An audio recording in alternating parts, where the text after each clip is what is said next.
अरे इधर पद्धत अरे कडेला आमदार का इधर पद्धत नाही नाही त्यांनी 3 मिनिटं कमी असताना आलं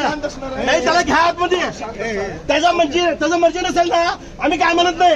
त्यांनी नको म्हणत असेल तर ठीक आहे ना अरे आम्हाला नको म्हणलाय तो नाही ना तुम्ही विचारा ना नीट त्यांनी 3 मिनिटं कमी असताना आलं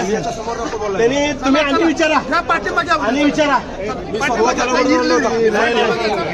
करायला काका इरली